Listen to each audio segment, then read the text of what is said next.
සුබ දවසක් යාළුවනේ Secret Girl YouTube channel එකට ඔයාලව සාදරයෙන් පිළිගන්නවා.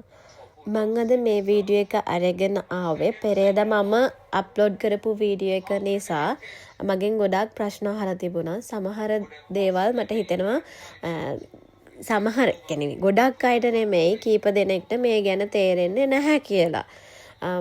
මන් දන්නේ නැහැ මේ කියන්නේ තේරෙන්නේ නැත්තේ ඇයි කියන එක දන්නේ නැහැ. මේ වීඩියෝ එකේදී මම නැවත පැහැදිලි කරන්නම් ඒ පිළිබඳවම නෙමෙයි බැංක් ස්ටේට්මන්ට් ගැන නෙමෙයි මේ ෆැමිලි වීසා එක ගැන මොකද්ද මේක කොහොමද වෙන්නේ කියන එක පැහැදිලි කරන්නම් හොඳට අහගන්න තේරෙන්නේ නැති අයට මේක ගොඩක් අයට තේරෙනවා සමහර අයට තේරෙන්නේ නැහැ ඉතින් මම හිතුවා තවත් ටිකක් සරල කරලා මම මේක කියලා දෙන්නම් එතනින් එහාට එක්ස්ප්ලেইন කරන්න මට තේරෙන්නේ නැහැ. එතනින් එහාට එක්ස්ප්ලেইন කරන්න මට තේරෙන්නේ නැහැ. මේකේ මම මට පුළුවන් විදිහට නැවත එක්ස්ප්ලেইন කරන්න. සමහර අයම මගෙන් අහනවා ඔයා ඇයි මේ නැවත මේක ගොඩාක් සරලව එක්ස්ප්ලেইন කරලා වීඩියෝස් දාන්නේ. ඔය තරම්ම තේරෙන්නේ නැති අය ඉන්නවද එහෙම කියලා. ඇත්තටම තේරෙන්නේ නැති අය ඉන්නවා. මන් දන්නේ නැහැ වීඩියෝ එක සම්පූර්ණ බලන්න කම්මැලිකමට මේක අහනවද එහෙම කියන එක දන්නෙත් නැහැ. හොඳද? මන් දන්නේ නැහැ කොහොම හරි තේරෙන්නේ නැති කෙනෙක් ඉන්නවා නම් ආයේ මේ වීඩියෝ එක බලන්න.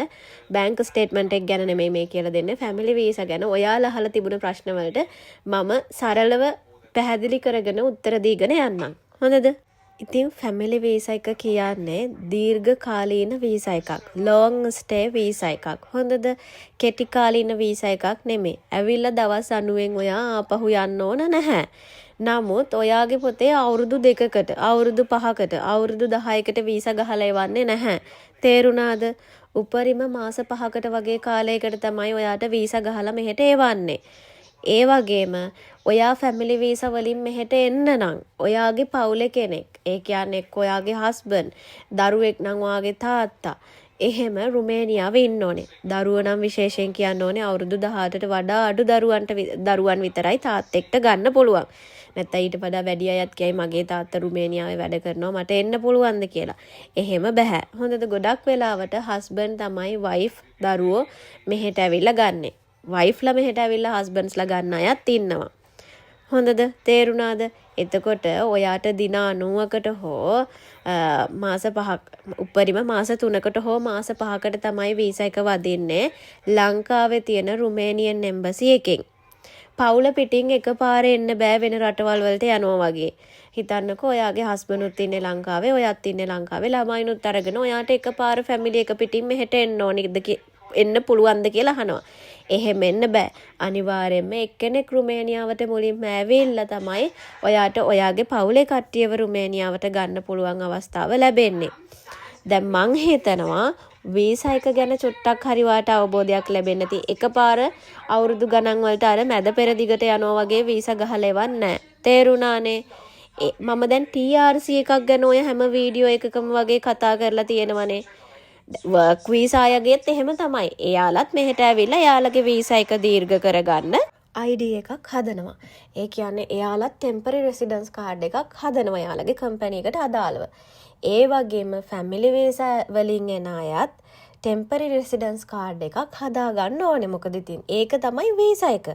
ඒක තමයි වීසා එක. ඒකට තමයි වීසා සෙදේරේ ටැක්ස් එකක් ගෙවන්නේ. වීසා ටැක්ස් එකක් ගෙවලා, කාඩ් එකට ටැක්ස් එකක් ගෙවලා, ඒ කියන්නේ ID එකට ටැක්ස් එකක් ගෙවලා ID එක හදා ගන්න ඒකයි. ඒකෙදී දැන් වර්ක් වීසා ආපු අය සල්ලි පෙන්නලා නෙමෙයිනේ ID එක හදාගන්නේ රුමේනියාවේ. මං ID එක කියලා කියන්නම් මොකද ටෙම්පරරි රෙසිඩන්ස් කාඩ් කිව්වත් සමහර අයට තේරෙන්නේ මේ කාඩ් එක ඕනමයි. මොකද ඔයා ඇවිල්ලා ෆැමිලි වීසා වලින් ඇවිල්ලා ටෙම්පරරි රෙසිඩන්ස් කාඩ් එකක් හදන්න නැතුව හිටියොත් ඔයාට ආපහු ලංකාවට යන්න සිද්ධ වෙනවා. මොකද වීසා දීර්ඝ කර ගැනීමක් සිද්ධ කරගෙන නැහනේ. තේරුණානේ නේද? එතකොට වීසා එක දීර්ඝ කර ගැනීමක් තමයි ID එක හදලා කරන්නේ. ඔයා යැපෙන්නෙක් විදිහට මෙහෙට ඇවිල්ලා ඉන්නේ. ඒ කියන්නේ ඩිපෙන්ඩ් වීසා එකකින් තමයි ඇවිල්ලා ඉන්නේ. එතකොට ඔයාව ගත්ත කෙනා, රුමේනියාවේ ඉන්න කෙනා මුදල් පෙන්නන්න ඕනේ. ලේ 48600ක බැංකු ගිණුම් වාර්තාවක් පෙන්නන්න ඕනේ. මේ TRC එක හදන්න. මට මගේ පවුලේ කෙනා මම ගත්ත මට මෙයාව ජීවත් කරවන්න, මෙයාව බලා ගන්න මට සල්ලි තියෙනවා කියන එක ඔප්පු කරන්න. අර විදිහට බැංක් ස්ටේට්මන්ට් එකක් පෙන්නන්න ඕනේ. ඒක තමයි මම පෙරේදා වීඩියෝ එකේදී කතා කරලා තියෙන්නේ. තේරුණානේ? අනිවාර්යයෙන්ම සල්ලි පෙන්නන්නම ඕනේ මේ TRC කාඩ් එක ගන්න. 48600 කියන ගාන අඩු වෙනවා නම් අඩු වෙන්නේ PR තියෙන කෙනෙක්ට විතරයි. හිතන්න PR තියෙන කෙනෙක් එයාගේ මේ වයිෆ්ව ගත්තා කියලා. එතකොට එයාලේ 48600ම මේ TRC හදද්දි පෙන්වන්න ඕනේ නැහැ. තමන්ගේ සැලරි එකට අනුව ගාන අඩු වෙනවා. ඒක ඉමිග්‍රේෂන් එකෙන් තමයි කියන්නේ. එතකොට ඒ අදාළ ගාන පෙන්වන්න පුළුවන්. මේ පාර අපේ පෙන්වන්න කීවේ ලේ 26000ක් වගේ ගානක්. තාම අපි හැදුවේ නැහැ. මේ බබාගේ වැඩකට ගියපු ගමන් ඇහුවා. එතකොට ලේ 26000ක් තමයි අපිට TRC හදන්න එක්කෙනෙකුට පෙන්වන්න කීවේ. සමහර විට තව සැලරි එක වැඩි වුණොත්, තව සැලරි එක අප් වුණොත්, තව ඔය කියන ගාන අඩු වෙන්න පුළුවන්.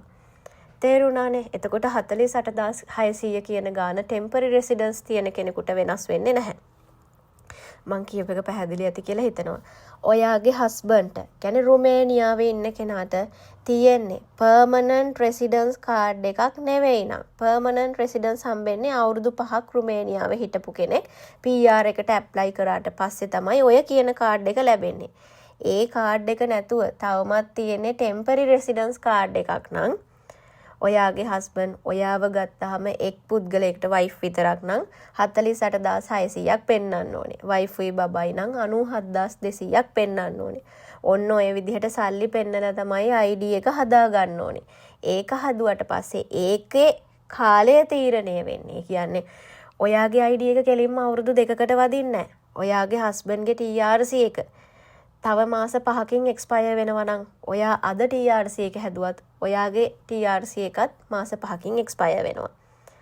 ඔයාගේ හස්බන්ඩ්ගේ TRC එක එක්ස්පයර් වෙන්නේ මේ අවුරුද්දේ නොවැම්බර් කියලා හිතන්න. එතකොට ඔයාගේ ගන්න TRC එකත් නොවැම්බර් වල එක්ස්පයර් වෙනවා. මොකද ඔයා ඇවිල්ලා යැපෙන්නේ. ඔයා ජීවත් වෙන්නේ එයා මත. එයාට මෙහෙ ඉන්න බෑ නම් ඔයාටත් මෙහෙ ඉන්න බෑ. අන්න ඒකයි. තේරුණා කියලා මම හිතනවා. හස්බන්ඩ්ගේ TRC එක අවුරුදු 2ක් ඉස්සරහට තිබුණොත් අවුරුදු 2ක් අනිවාර්යෙන් තියෙන්නේ නැහැ නේ. දැන් අලුතෙන් හැදුවොත් තමයි ඉස්සරහට අවුරුදු 2ක් තියෙන්නේ. නැත්තම් ඉතින් එක්ක අවුරුද්දයි මාස ගාණක්. නැත්තම් මාස කීපයක්. අන්න ඒ විදිහටනේ තියෙන්නේ.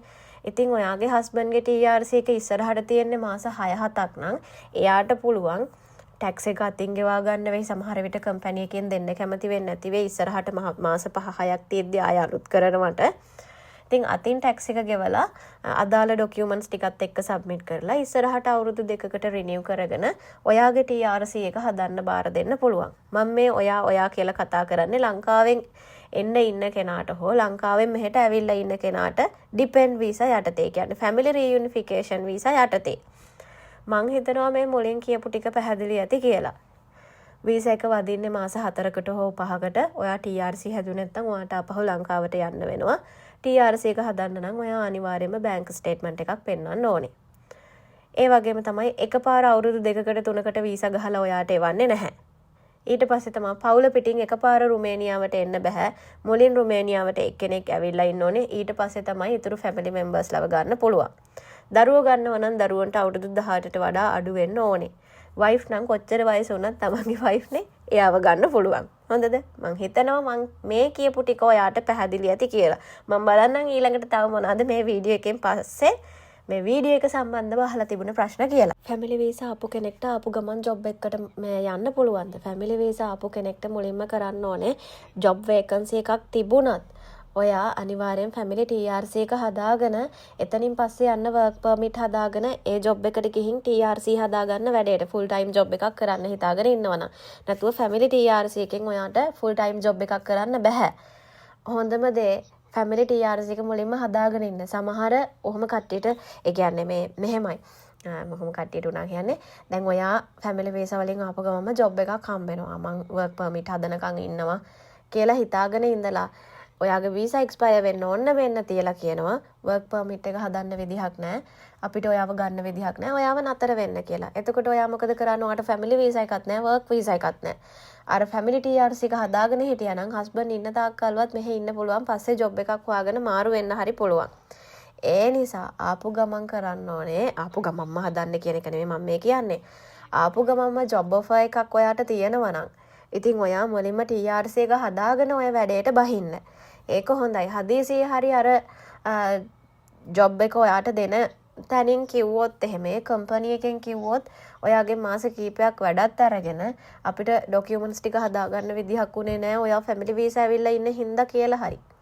එහෙම හදන්න බැරි කමක් නැහැ. හදන්න පුළුවන් වර්ක් පර්මිට් හදලා. එහෙම වැඩ කරන අය ඕන තරම් මේ ඉන්නවා ෆැමිලි වීසා ඇවිල්ලා වර්ක් පර්මිට් එකක් හදාගෙන ඊට පස්සේ TRC මාරු කරගෙන يعني හස්බන්ඩ්ගේ තියෙන අංගජාරය කියලා TRC එකක් අන්න ඒකම තමයි ඊට පස්සේ ඔයාටත් ලැබෙන්නේ. හොඳද? වර්ක් වීසා එකකට මාරු වුණාට පස්සේ ආයේ නැවත ඔයා සල්ලි පෙන්නන්නේ නැහැ. මේ TRC හදද්දි. දැන් මේ ජොබ් වීසා වලින් ඉන්න අය මේ සල්ලි පෙන්න TRC හදන්න නැහැනේ. එතකොට ඔයා ෆැමිලි වීසා එකට අයිති නැහැ. ඔයා ජොබ් වීසා එකකට මාරු වුණාට පස්සේ වර්ක් වීසා එකකට මාරු වුණාට පස්සේ ඔයා ෆැමිලි වීසා එකට අදාළ නැහැ. එතකොට යන්නේ වර්ක් වීසා යටතේ. එතකොට ඒ TRC එක අලුත් කරන්නේ ඔයා වැඩ කරන කම්පැනි එකකින්. එතකොට ඒකට ආයේ ඔයා සල්ලි පෙන්නන්නේ නැහැ. හැබැයි ඔයා ෆැමිලි වීසා එක යටතේ නම් ඉන්නේ. ඔයා අවුරුදු ගාණක් යද්දි සැරෙන් සැරේට ඔයාගේ TRC අලුත් කරන්න ඕනේ. දැන් හස්බන්ඩ්ගේ TRC එක එක්ස්පයර් වෙන ගානේ ඔයත් TRC අලුත් කරන්න ඕනේනේ. එයා TRC අලුත් කරන සෑම වාරයක් පාසම අපිත් TRC අලුත් කරන්න ඕනේ. මොකද අපේවත් එක්ස්පයර් වෙනවනේ. ඒ වාරයක් ගානෙම අපි සල්ලි පෙන්නන්න ඕනේ.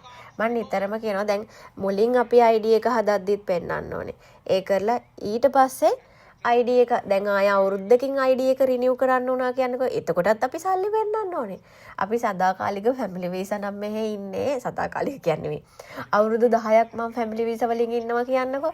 මම මගේ හස්බන්ඩ්ගේ TRC එක රිනිව් කරන ගානේ මගේ එකත් එක්ස්පයර් වෙනවා. එතකොට මමත් රිනිව් කරනවා. එතකොට ඒ ගානේ මමත් මුදල් පෙන්නන්න ඕනේ. හස්බන්ඩ්ගේ account එකේ තමයි පෙන්නන්නේ. මගේ account එකේ නෙමෙයි සල්ලි පෙන්නන්නේ හස්බන්ඩ්ගේ account එකේ. මොකද එයා මං මාව ගත්තේ මම එයා යටතේනේ ජීවත් වෙන්නේ. එයානේ රුමේනියාවේ ඉඳලා earn කරන්නේ. එතකොට එයාගේ account එකේ තමයි පෙන්නන්නේ. හොඳද? ෆැමිලි වීසා කියන්නේ ෆැමිලි වීසා යටතේ ඉන්න කෙනාගේ account එකකට දාලා නෙමෙයි පෙන්නන්නේ.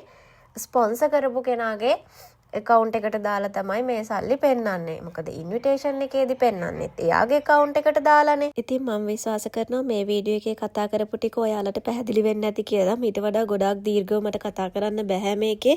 මොකද මම මේ ස්ලයිඩ් වලින් කරන වීඩියෝස්නේ චූටි වීඩියෝ කෑලි දාලා. එතකොට මේක බලාගෙන ඉන්න يعني ලොකු වීඩියෝ එකක් විදිහට බලාගෙන ඉන්න අමාරුයි. දීර්ඝ වීඩියෝස් බලාගෙන ඉන්න අමාරුයි. මට එහෙම දැනෙනවා බෝරින් වෙනවා එතකොට. ඒ නිසා තමයි මම මේ පොඩි වීඩියෝ කරන්නේ. මේ මම හිතනවා ඉතින් පැහැදිලි ඇති කියලා. තව දෙයක් කියන්නම්. මගේ මේ ෆැමිලි වීසා වීඩියෝස් වලට විතරක් එක අන්ලයික් එකක් හැමදාම වැඩෙනවා. මම දැන් බබාලගේ වීඩියෝස් උත් කරනවානේ. බබාලගේ ඩොකියුමන්ට්ස් හදාගන්නේ කොහොමද අරමන ඒවට වැටෙන්නේ නැහැ. හැබැයි ෆැමිලි වීසා සම්බන්ධ වුණා හරි දැම්මොත් හැමදාම එක අන්ලයික් එකක් වැටෙනවාමයි. ඉතින් මම හිතනවා මම විශ්වාස කරනවා මේ වීඩියෝස් වලින් ඔයාලට යම් දෙයක් ලැබෙනවා ඇති කියලා. එහෙනම් ළමයි අලුත් වීඩියෝ එකකින් හම් වෙනකන් හැමෝටම සුබ දවසක් කියලා ප්‍රාර්ථනා කරනවා.